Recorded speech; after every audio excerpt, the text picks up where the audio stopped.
Hey guys, welcome back to the show. I'm Parker Emerald, and this is The Conversation Station. Today's guest is a former Marine Corps officer who served for over 20 years in various leadership roles.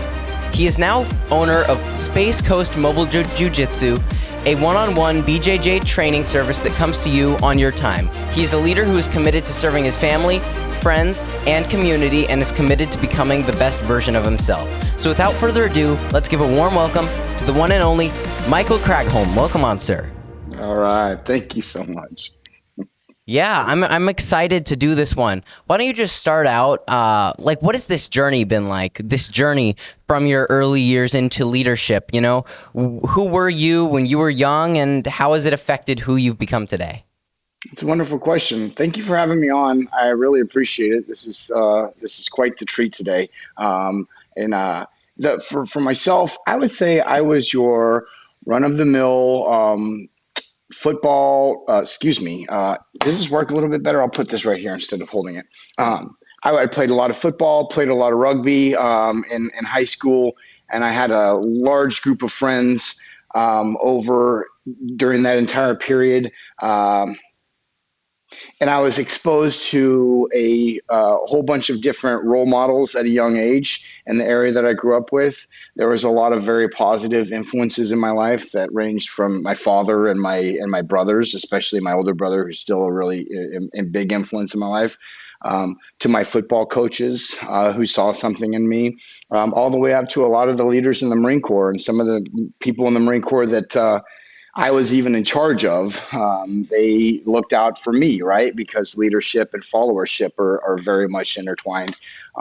So for me as a child, I think it was natural. My parents always said it was when I joined the Marine Corps, they were like, all right, that makes sense. You were pretty rough and tumble as a kid. It's a natural, and your father and your mother knew me in college. And so when I was playing rugby, and so they knew me and they knew me well. And it's been just so wonderful to keep in touch with them over the years. I love your parents dearly. So this is why I'm just really happy to do this. But that's kind of what took me to my leadership journey. I did receive a master's degree from the University of Oklahoma in organizational leadership. And if you're interested in me telling you a little bit kind of what that is, I'd be happy to as well. But and it's not even that boring. Yeah, I would certainly be curious because I haven't heard of that degree before. I mean, you hear Sure. There's a degree for everything these days, you know. There's a degree in tile. Memology. Yeah, memology. Yeah. So organizational leadership is exactly what it sounds like. It's leadership at a large level.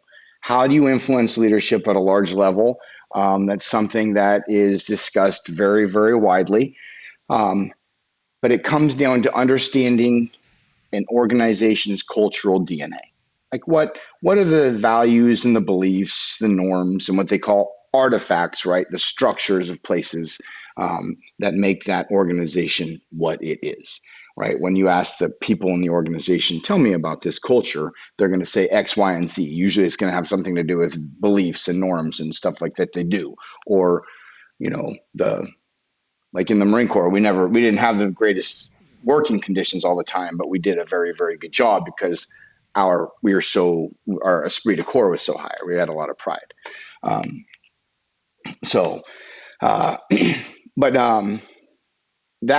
The organizational leadership degree came from, it was originally known as administrative leadership, but that sounds so boring that I think people were just turned off to the fact, who wants to be an administrator, right? That just doesn't sound like very fun at all, right? So they changed the name from administrative leadership to organizational leadership. And what they also did is they put together their curriculum. The central thesis that I walked away from is that leadership and management and followership, they all have everything to do with each other. Leadership specifically being, you need somebody that has vision, that can look out and see the horizon and maybe even a little bit past the horizon, and then communicate that vision to the people below that person. And then you also need management. Management is something that is your day-to-day processes, your day-to-day systems, putting out fires, managing personalities, and so forth. And those two absolutely combine. They come together and they have to overlap, but they have to be distinct from each other. And that's like the same thing with leadership and followership. You really can't get to a position of real leadership and authority unless you've been in a position where you're following somebody that's in that position, because otherwise you're not going to have any framework to base your, experience on. And a lot of the times we base our experience off of decisions that people made that we didn't personally like. Yeah, and Have, so I think have you one of ever had these, that? yes, for sure, Mm. for sure. And I think one of the interesting things that we see, and I see personally, as a lot of companies failing in, is this relationship between the leader and the follower, because Mm. it I've noticed from being exposed to many different leaders in many different organizations and many different organizations Sure. as a whole, that the most successful ones are the ones that have the most peer-to-peer relationship between the leader and the follower, where All right. the follower has a level of input. Obviously, that the leader in that environment has the final say, but it is much more a collaborative environment, because Yes. I certainly am exposed to environments. I have an internship I do where it is very the leader, the person who's in charge there is the person in charge. And the Mm. fact is that sometimes when you have the interns come in who are it's a different they have a different mindset and a different vision and a different understanding Sure. of different things. And so it's very interesting to understand and navigate the difference between being the authority but Mm. also letting the little guy have his say, because oftentimes the little Sure. guy knows more in a lot of ways than you do. So as a leader, you have to understand that you only know a certain amount and you don't know what you don't know. And that's called humility. And that is the number one quality as a leader that you can have. And I will argue that till that is one of the number one things that I've walked away from 20 years in the Marine Corps, a master's in leadership, is that if you do not display tactical empathy or humility on a consistent basis, you will be you might be moderately successful, but you're never going to be an uber success where people are going to, like, when you need help, right? That people will actually help you. And you'll as you grow up, you're going to see people that are going to excel very far in life, but their moral compass is not very strong, and ultimately that catches up to them. And sometimes it doesn't, but I don't want to be looking at myself when I'm 75 years old and being like, man, I really messed this whole moral and ethical thing up, So that like that's not a good feeling to have as you're going into your last few years of life. I can't imagine. So I'm just gonna manage my P's and Q's and know that what I have the humility that to learn from, even some, like right now I'm learning from you, brother. I gave a private lesson in jiu-jitsu to a white belt yesterday, did this move on me that I was like, that made sense. It was so unjujitsu-y, right? But it worked. And that was like, oh, it's brilliant. You're learning from people that really don't even know what they're doing sometimes. Yeah, and I think that that's also important, is to have this mindset of constant learning, even in a situation where the person across from you don't think what they're saying is right, and you think that they're wrong, and you're learning there, though. You're learning something you don't agree with, and it's something to explore. Why don't you agree with this? And this mindset of constant learning is so important, and it does get overlooked in many ways. And it is interesting, though, when you create that environment of humility, everyone below you is going to be excited to work for you, and Yeah. and they're going to give you an extra they're going to give you more, as opposed to if you just tell them what to do, as opposed if you give them some leeway and you trust them, they're going to be excited and they are going to put in the extra hours that they might not have put in necessarily otherwise. You're absolutely correct, because when people no, that's when you're a good human, people want to do right by you, and they'll happily go the extra mile. But if you're not, if you're just trash, then they're gonna be like, yeah, no, no, no, and then they just leave, and so that's just what you get. Yeah. And so I want to bring this into the topic of Yeah, jujitsu, because Huh? My best friend, jujitsu guy, right? He lives out in Wisconsin, but he is just like he is. I went and visited him last summer, and he just destroyed me, taught me a couple of things, Hmm. but jujitsu is always something I've wanted to do. But it was very interesting to go and do it with him because it's so I basically, even though we were learning in a big class, I basically got one-on-one lessons from him because he knew everything. And so Sure. it was interesting getting back here and thinking about going to a jujitsu gym, especially when he was telling me that like some gyms suck, and I'm like, I don't know what to do. And I've kind of been blinded by that, and I've had my focuses elsewhere. But my question to you is, what is the biggest takeaway, and how did you get into jujitsu? Was it something that you just kind of got into in your childhood, and what is your life lesson that we can pull away from jujitsu? That's a really wonderful question. And what I'm going to do is I'm going to quickly relocate. I'm going to use something right here um, to help me prop this up so I can talk to you better. Um, and I'm so sorry to do that. No Uh, problem. No problem. okay. All Um, right. I think that's way better, I think. Um, Sure. Yeah, yes. totally. All right. Uh, so the rugby, the football, all of that had a lot to do with me growing up and getting into the jujitsu. It was largely I had a friend. I was a boxer for a long time, and I did a lot of kickboxing. And I thought I was a pretty tough guy about 25 years ago.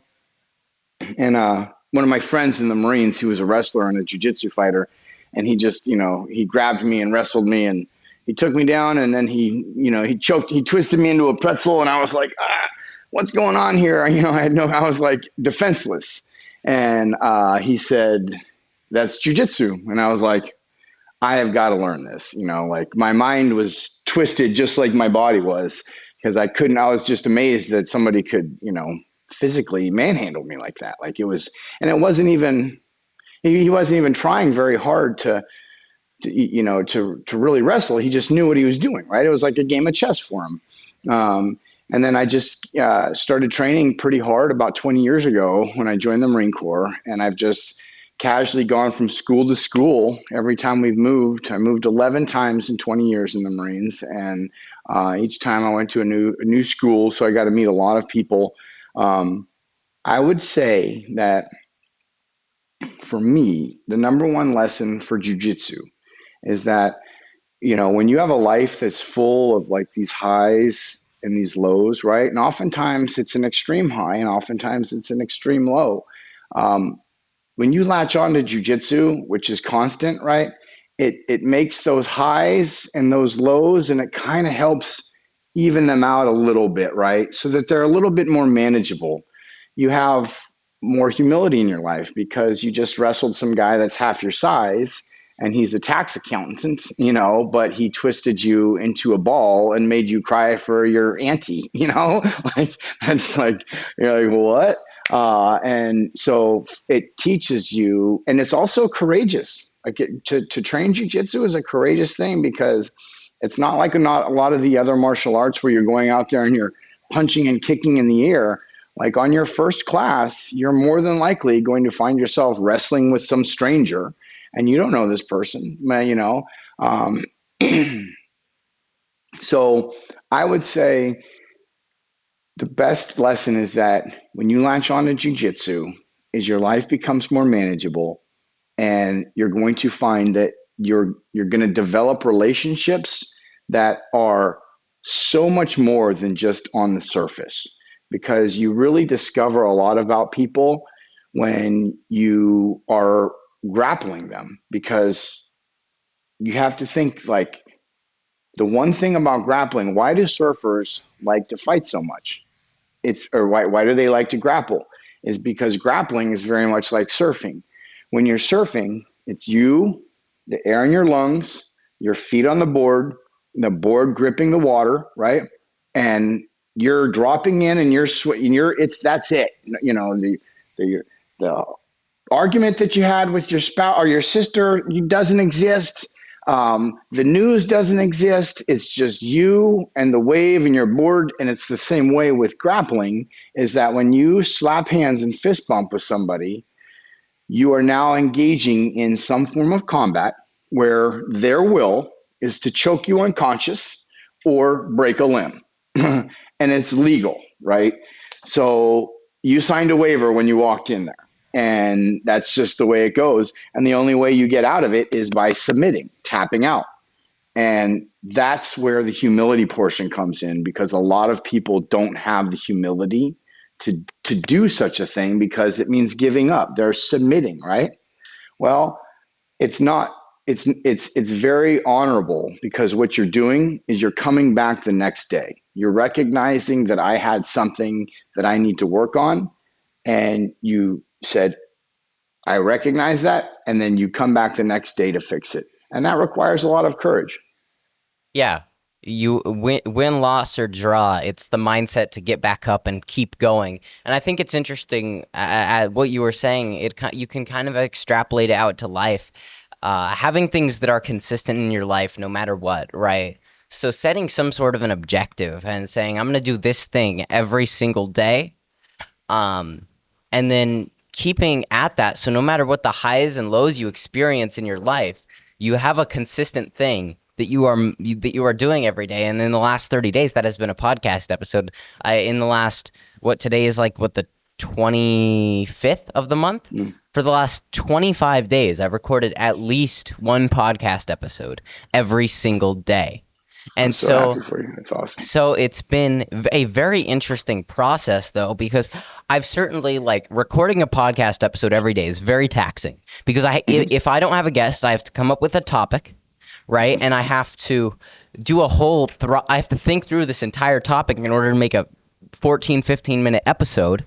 Sure. But then along with that, doing it every day has been taxing, and there have certainly been other places where, as a byproduct of the amount of time I've been putting into that, other things have taken a bit of a hit. My sleep schedule is really jacked up right now, and I'm trying to normalize it again, because I'm consistently up till 2 a.m. because I have to record and edit and release the podcast episode before midnight, and then I still have other work I have to finish after I release the episode. And so then my wake up times have just been all over the place. But the interesting thing is, no matter what, I've still been releasing those episodes. And even if everything else is crazy, I know that I have to set aside an hour every day to do this, to talk into a microphone, to share my thoughts, to share who I am. And it's been a great perspective shift for me, because it's allowed me to understand, because this is the most consistent I've ever been on anything in my entire life. Nice. That's the truth. I guess I've woken up every day, but that's not, that's not that crazy. You've breathed for how many years of your life? Yeah, I've spent the last 16 and a half years breathing, but your heart's been beating.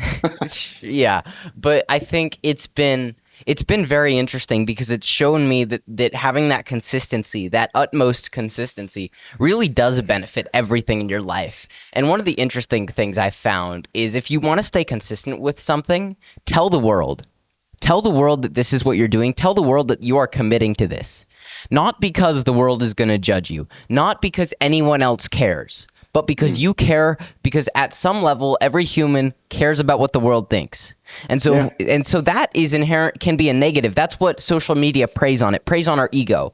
But it's very easy to leverage that into a positive by putting it out there. When I decided in mid-August, I'm going to do 30 episodes in September.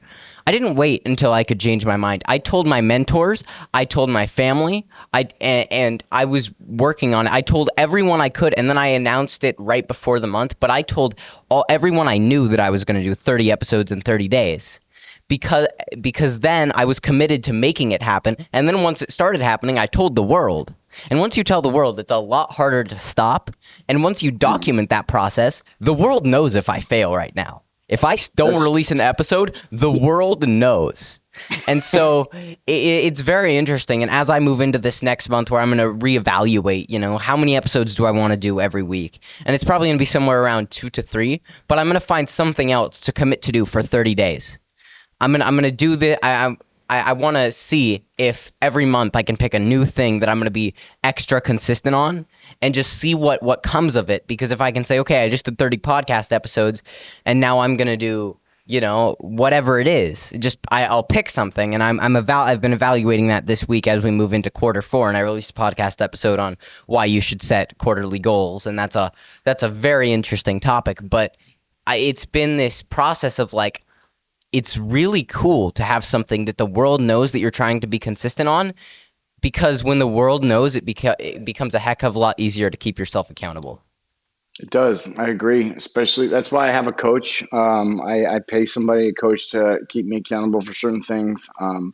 Uh, what's interesting is when I launched Space Coast Mobile Jiujitsu 26 days ago, um, part of so I use Alex Hormozy's $100 million offers and $100 million leads, his 6 weeks challenge, as my template.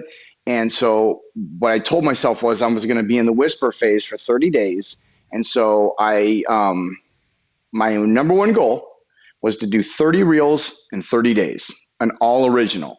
And if you go to Space Coast Mobile Jiu-Jitsu on Instagram, just literally, I just started creating content. My wife and I just looked at each other and just started making some stuff up.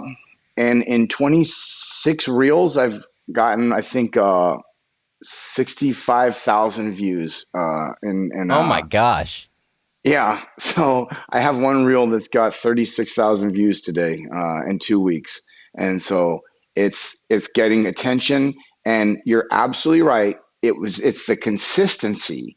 It's the showing up every day and doing and committing to something and saying, I'm going to do that. And one of the best compliments that I received recently was somebody said something about me and was like, I don't think you understand Michael.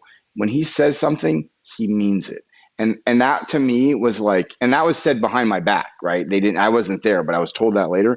And I thought that was such a quality compliment to receive, because being a human of your word is so important, right? Your integrity has to be rooted in all of this, because everything goes out the window the moment we compromise our integrity. You can't get it back. That's interesting. We've both been doing 30-day content challenges.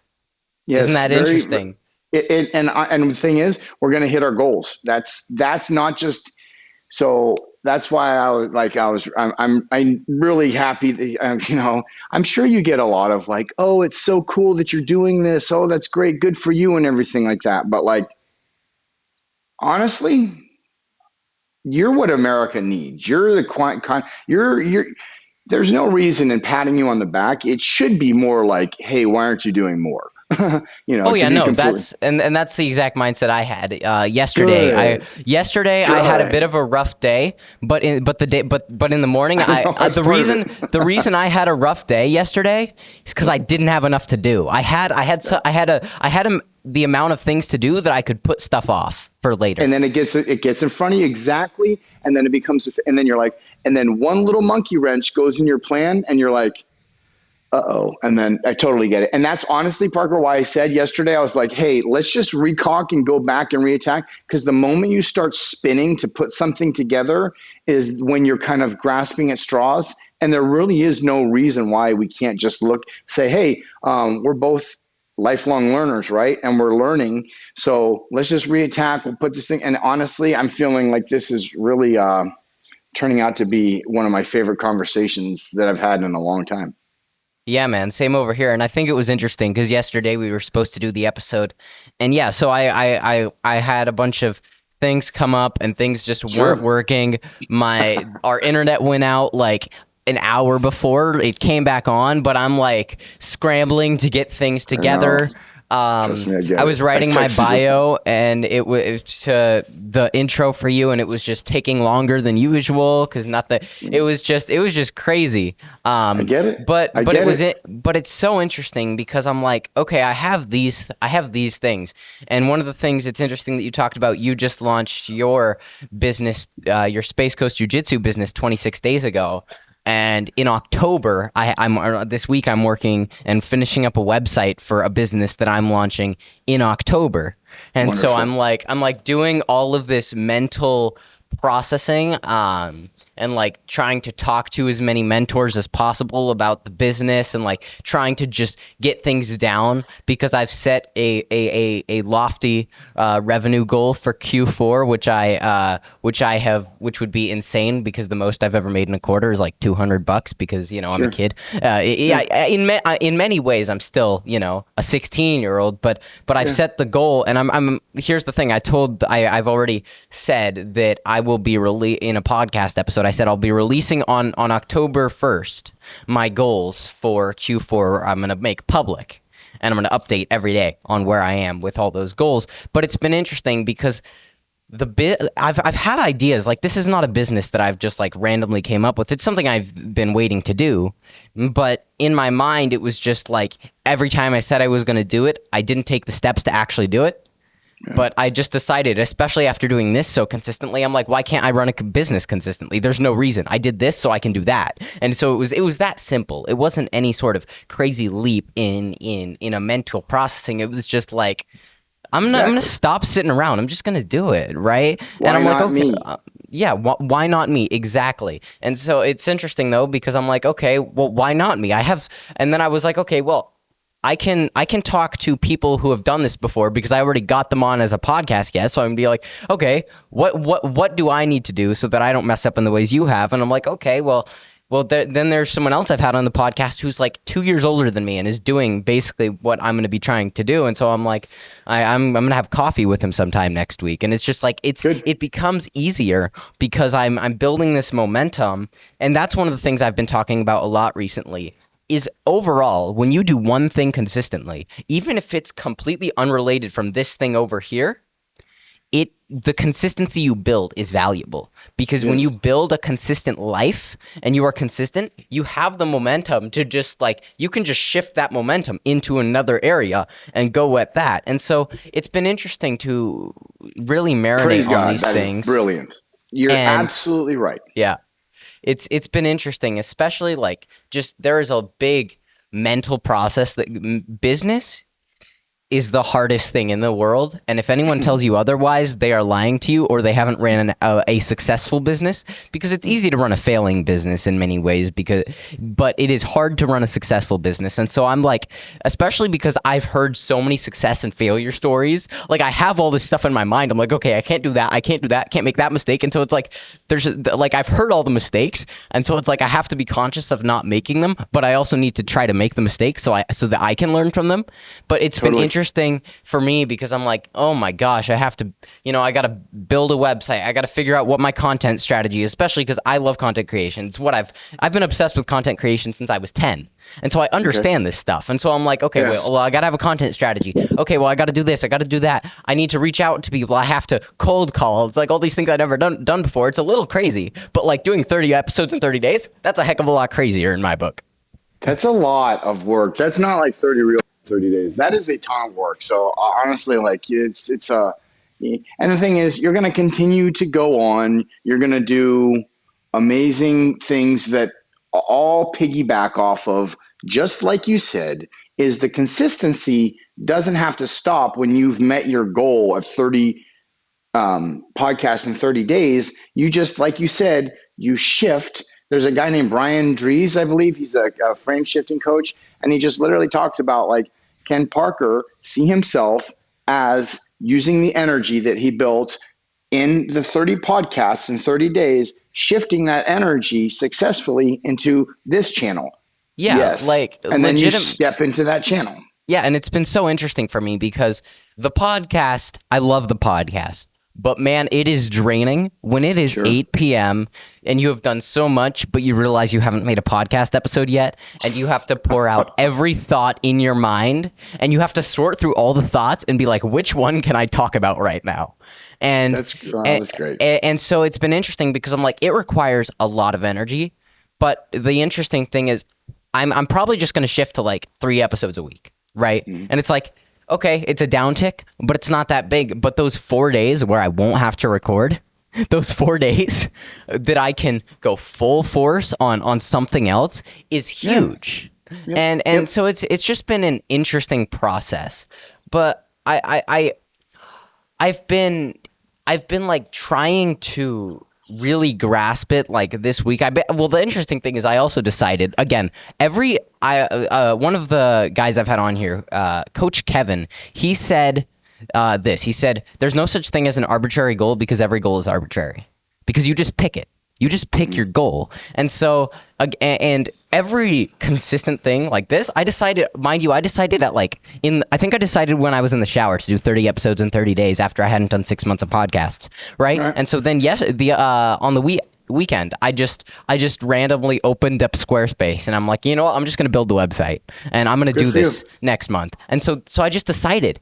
But what I'm learning is the best way to be accountable to yourself is to be accountable to the world, because if you are accountable, you can have a coach who's going to enforce it. But if you don't have the money to hire a coach, be accountable to the world, because if you are accountable to your friend or your mom or your parents, then that's like, that they care about you and you're like, oh, they'll forgive me. But if you are accountable to the world, you don't know what the heck the world thinks about you. Do you ever heard of a mastermind? What? Sorry? Have you ever heard of a mastermind? I've heard the term before, yes. So I think it was Napoleon Hill who wrote Think and Grow Rich like years and years, 100 years ago probably, or something like that.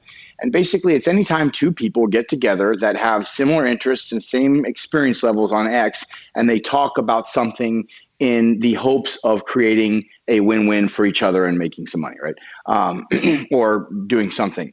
There are lots of masterminds out there. Some of them are very exclusive, right? Where you need a ton of money to get in, and some of them are free. I bet you there's probably some masterminds out there that are right up your alley. But to be completely honest, I see you starting your own mastermind. I see you leading a mastermind and what's up? Oh, I'm just smiling. Yeah, I'm just listening to what you're saying, but it's so interesting. Right, so I have a mentor who my parents were when they were in ACN. That's how they met him, and they've known him for years. But I do a lot of stuff with him, and yeah, so he's like the mastermind guy. He could probably sell you like a stale loaf of bread, because he's just that inspiring, just to be around as a human being. But it's interesting because the fact is, secretly, every podcast episode has been a mastermind. The guest just doesn't know it, right? It is. It is legitimately. It's one. Yeah, it's been a mastermind, because I'm like, okay. Every time I talk to one of these people, I'm like, how can I leverage your story, your lessons into myself? And one of the things that I've heard from a podcast guest who runs a huge podcast, he's talked to Grant Cardone, Shaquille O'Neal, everybody on the planet you can think of, he's probably talked to them. And what he said is, the podcast is just it's a Trojan horse. It's a Trojan horse to get to talk to people I'd never get to talk to otherwise. Correct. And that is exactly what this is. It is literally, because if it weren't for the podcast, I wouldn't be talking to you right now. I wouldn't have gotten to talk to other, I've talked to so many special operations guys, anyone from any walk of life. I've talked to someone with a similar story to anyone I'm going to meet. And that's the interesting thing at this point.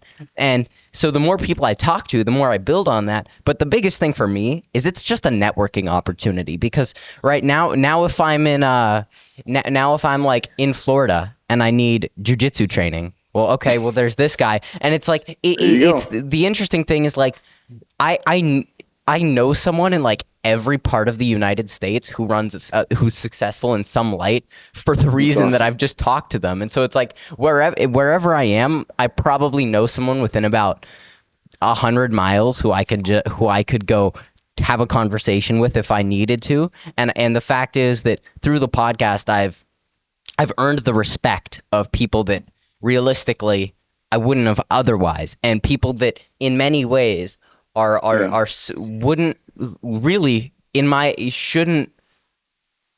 wouldn't give a 16-year-old the time of day about 99% of the time. Sure, it's understandable. It's been very interesting. It's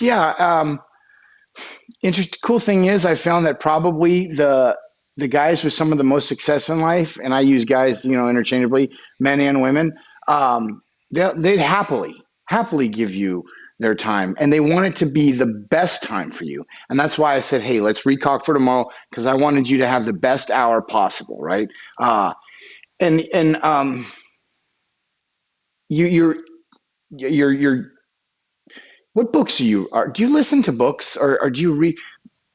Not as much as I should. That's the truth. I'm trying to do that more, and I have so many books that I've like gotten recommended, but I need to just like get one in audio form and just listen to it when I do mundane tasks. So maybe I tend to do podcasts, but I need to get a good audio book to listen to. well, there's several that I would recommend that, given off of what you're talking about, I would highly recommend. And you can look at this later. You don't have to write them down, or I'll text you afterwards. But there's a guy named Alex Hormozy who has Oh, some I know really good Alex. ones. Yeah, of course. Yeah, he's great. Um, and then there's another book called 10x is easier than 2x, and that one is basically, the premise is that it's easier to go from $100,000 to $1 million than it is from $100,000 to $200, because you know what, read the book. I'll let you get out of it, but you sound like you would already understand. And in fact, I'll show you. So these are some of the things, like even here on my on my refrigerator. I wrote down the other day, like a while ago, I was like, I opened up a new bank account and I just said, I'm going to go ahead and put $100,000 in. Once I get 100K in there, I'm going to just leave it so that I have something for an Italy fund or something like that. And then I literally was like, you know what? Forget it. And I just wrote on here, I just wrote 10x and $1 million. Because honestly, I don't see any. We are, why not us, right? And so, Exactly. Yeah, and so I think um, the interesting thing here is that we get stuck in this place where we're like, "Oh, I can only do this much." But the fact is that if you believe you can go from 1% to 2%, you can go from 1% to 10%, because correct. it's actually harder to scale such a little amount, because it's such a little change in behavior that it doesn't change the core of who you are enough for you to truly succeed. And so you have to push yourself so hard, because like what? You think that I thought that I would really realistically be able to achieve 30 episodes in 30 days when I first thought of the idea? I was like, what? I had done 26 episodes. Actually, today is officially the day that I have doubled the amount of podcast episodes I had before starting this challenge. And so it's been really interesting to be like, okay, I was like, what am I thinking? This is insane. I can do this, but I was like, sure, why not? That's exactly Yeah. it. It was, why not me? Why not me? And the entire idea of like the episodes where it's just me talking, I had played with that idea when I first thought of 30 episodes in 30 days. It came out of necessity. I came up with the idea out of necessity because I was like, I'm not going to be able to do 30 guests. That's for a different month, right? 30 guests is a whole new ball game. And so my entire idea was just, okay, can't do that. Well, I'm going to share my thoughts. And honestly, that has been so huge, because it has been a huge thing for my own thought process. Getting to talk out your thoughts and share them with the world, it's also one of the scariest things I've ever done, because I am Yeah. sharing who I am, unfiltered me, with the world. And it is so interesting because not yesterday, but the day before, I released an episode that was just like the most fully open I've been in an episode, and it was very scary to record. But it was also really rewarding when I was done. And it was rewarding when I released it, and when I got when people really liked the episode. But the most rewarding part was just that, like, I actually said everything that was on my mind. I didn't like hold back. Well, that's a good quality to have, and I'm happy for you that you can be so transparent. That's you talked earlier about giving a lot, and that I just heard a transformational leader. That's what you want. You want somebody that is looking not just for a transaction, but for somebody that wants to make a connection with you on a level that is just not macro. And that's why I believe care is an action word, right? It requires somebody to actually do more than just enforce policy. And when you have somebody that is like yourself, that clearly understands empathy, is getting a pretty good dial in on people, understanding that, yeah, your network is your net worth. Really, it's a lot of the truth, just spending time with people that match your energy and match your ethical, roots, right? And nobody's perfect. Everybody makes mistakes. Oh But yeah. when you make big mistakes, or people that make real big mistakes, you're like, I don't want to be associated with that person. Cut them out. Cut them out, man. Surround yourself with big, strong trees that have roots that are like ethically strong. They're deep. That's what you want, man. And I'm telling you, like, and keep the books aspect. So I switched over to audiobooks because in this day and age, I think I have in the last 15 years gotten adapted to, we are so fast, we think so fast, right? And you're thinking at a really fast rate because we have all of this new stuff. Did you see the new Spider-Man, the Spider-Verse movie? Yeah. Yeah, that was like one giant anxiety attack, right? That was just like crazy for 2.5 hours. There's so much happening, right? But it's what's required to keep kids' attention these days. And, so that's why even I know myself, I have gotten to the point where I require all of these different things. So I now I gravitate towards listening to audiobooks. Not when I work out, but when I'm driving in a car or when I'm cleaning the house or even just, walking my dog. Um, it is nice to turn things off and just be silent for a little bit, right? But the audiobooks, I'm telling you, man, because it's one thing to come, like, go into your office. I've got to go into my office and I've got to get my book and I've got to sit down and put away an hour. And there's something to be said about that. But there's also a lot to be said about hearing the voice of people that are worth hundreds of $1 million talking to you and giving outlines. Like, there's a book called I finished it this morning, um, 12 months to $1 million. You might really look at that because it's not just about making the money, but it's about establishing a system that's going to get you from X to Y to Z.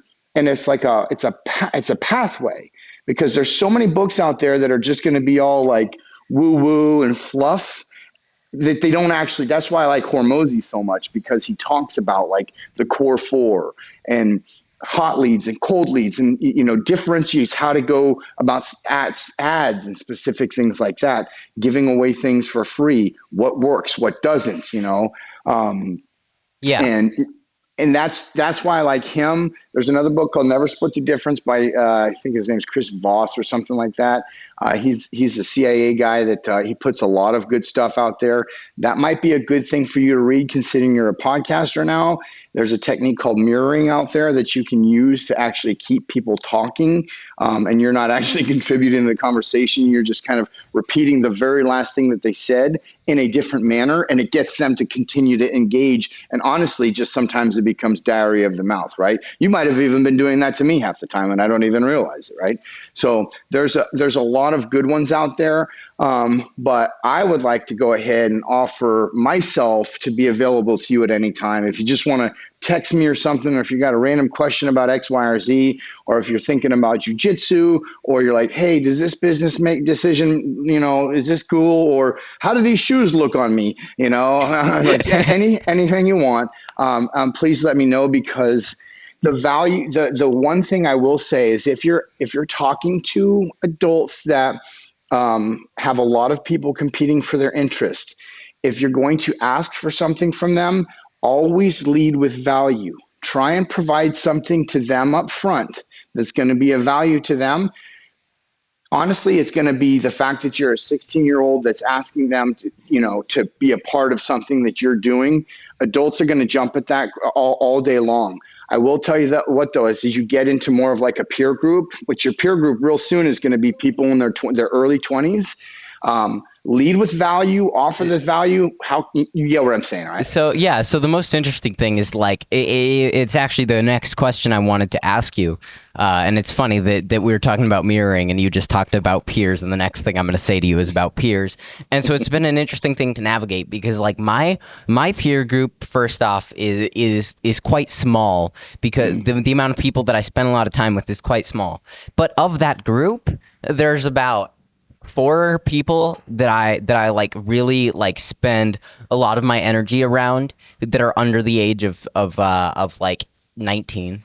But like but then half the people that I spend, a lot of my energy around are above the age of 35. And so it's one of those things that I've been trying to navigate, and Because I think in this society, when we hear the word peers, we always think of someone our age, right? Correct. Someone who's the same age as us, believing the same things as us, or beliefs is a whole different thing, but the age sort of thing. But what I think sure. that we have to understand is that your peer group it's far more a cognitive level of thinking is who defines your peers, and it's something I've been navigating because I just like at this point I don't spend time with the people that I don't get value out of, because if I'm going to give you value, there has to be a mutual beneficial relationship there, and there's always something to mentoring, right? When you mentor someone, you do get value, and I do have a friend who is on a similar path to me, but he's just a couple of years behind on that path, and so I pour into him because he deserves that time, because he wants to put in the work, and that in itself is value to me. But Awesome. in reality, it has been interesting to notice how in the last 2 years my peer group has just shrunk so much. And the fact is that right now there are people that I have many people that I could contact right now that would give me a response who, I have I've got a Navy SEAL, another Marine Corps guy, and super successful people. And I'm by no means boasting, but I'm just trying to say that, and my message to my audience right now is, you choose who your peers are. Your peers don't choose you. So surround yourself and just if you want to be around better people, up-level yourself. Right? You need to up-level yourself to some degree before you can up-level the room you're in. You don't want to be the smartest person in the room, but you also you can be the dumbest, but you want to be but you don't want to be the person that's in there providing nothing. Yes. You have to have something to bring to the table. Now, what you said earlier is that the people that are successful want to see you succeed. A millionaire will never tell you not to try to start a business.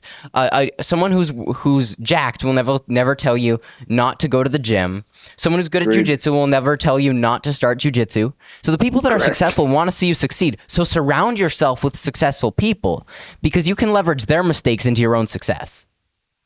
You can. That's it's a shrewd lesson that often takes many years for people to learn. And I think by communicating effectively with such a large group of people that are, considered somewhat successful, you're learning these at an early age. And yeah, what is rich? What is successful? What is enough? I'm at the point in time where I'm doing well. I've recognized that I am blessed, and I have made some quality decisions, and I won the universe's lottery, right? Yeah. But there's more that I want to do, and there's more.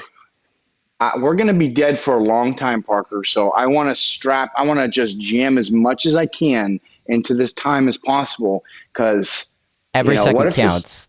Yeah, it does. Every second does count, and that's why I'm always looking outside, because I love nature. I feel like today has just been an absolute blessing talking to you, man. This has just been wonderful. I'm feeling honored that you've out of all the people that you could speak to, that I'm one of the 30 that you could to talk to. So that means a ton to me, especially given the amount of respect that I have for your mother and your father. It's and you're clearly a testament to their leadership as parents. And I knew them when they were young, and they were just awesome.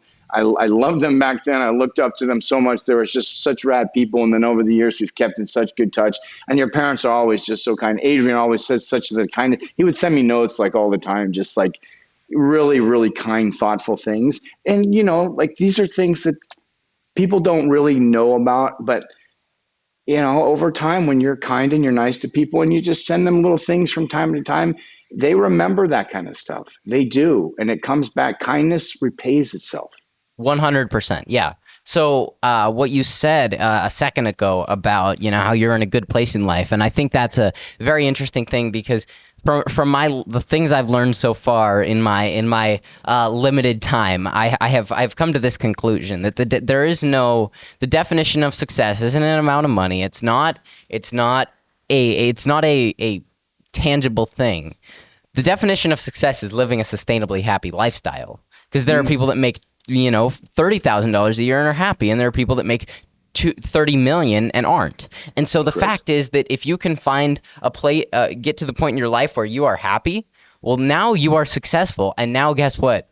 You just get to go help other people become successful and do more, right? And Yeah. when you said kindness repays itself, it reminds me of something. We live in a world where a lot of the time we just expect things to come to us, and that's one of the things that it's a misconception with manifestation, because you have to put it out for it to come back in. But one of the things is these days people expect seeds to grow that they didn't plant. And so when you are kind to people, you plant seeds. When you provide value to people, you plant seeds so that in X amount of time, when they have an opportunity for you, you gave them value when they didn't have anything to give back. Yes. And so over time it creates this life of wealth, but not wealth in a monetary sense, wealth on the people in your life. And if you do that in your business, you will get to a point where you still need to call people. But in many ways, the seeds you planted 10 years ago are just constantly coming back around. And the business opportunities come to you more so than you going to them. And it's been interesting because the one of my favorite conversations I've had on the podcast is the person with the most followers across social media that I've had on the podcast. He has about 500,000 followers across all his social medias. That's a lot. And he, whenever I schedule with him, he always has to reschedule a couple times because he's a busy guy. I've had him on once, and I have him coming on again in October. But man, he was just like, he was so present. He was so there. And it was very similar to this conversation where it was just two dudes talking, right? It was a mastermind, and and it's one of those things where I've noticed this, like the people that are successful, but it's also the people that have been that have had a journey that's been difficult, and it's been people that like I've talked to many successful people, and I'll be honest, there are some podcast guests that I connect with better than others. That's just the truth. That happens for everyone. Sure. But the ones that I connect with the best are the ones that are the most invested in the conversation. But those people tend to be the most successful people that I've had on the podcast, because it seems that the most successful people tend to understand that the seeds they plant will eventually grow. And so your job as a leader is to plant as many as possible, because what if one doesn't grow? Oh, well, too bad. It doesn't matter.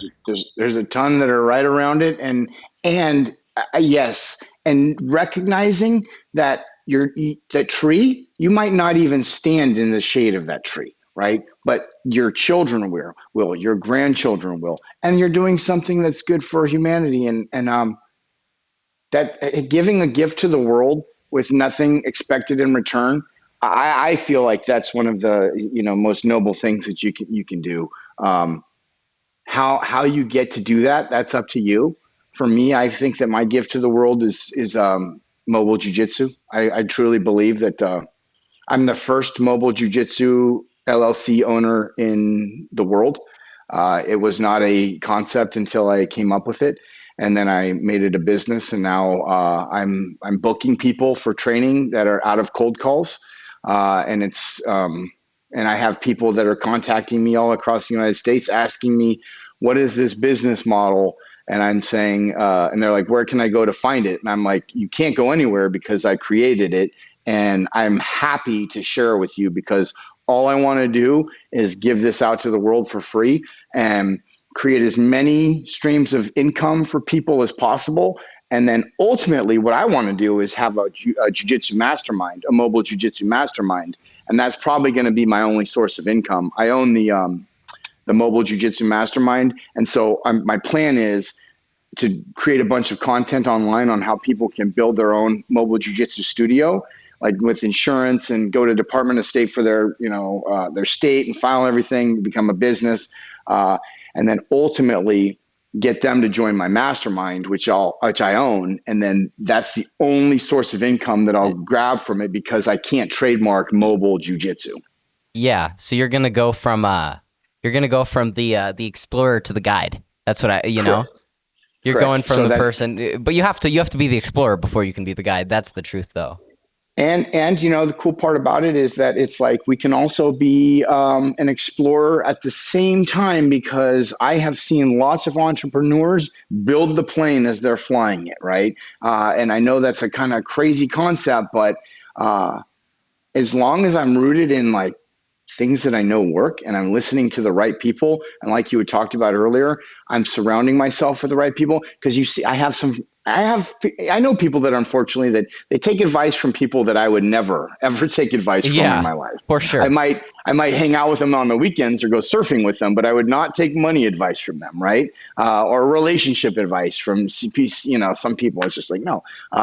But so you get what I'm talking about. Yeah, and so the interesting thing, my entire idea of being the guide, right, is like you can be the guide, but you can also be going ahead. So you could even just be a mere 500 feet ahead in the unknown, but you know the lessons you learn from those 5 feet. You're helping someone else and telling them, "Don't make that mistake." I almost got my head bit off by a lion. That's correct. And so as we wrap things up here, I want to ask. This is the question I like to ask to every guest. So to the audience listening at home, what is the one lesson and the one takeaway they should take with them going forward into the rest of their lives?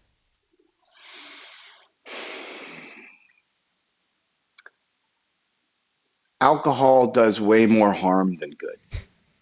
If you cannot drink alcohol, if you can eliminate one thing from your life today, I would say if you removed alcohol from your life right now, you would probably avoid 95 to 99% of life's problems uh, and do pretty good.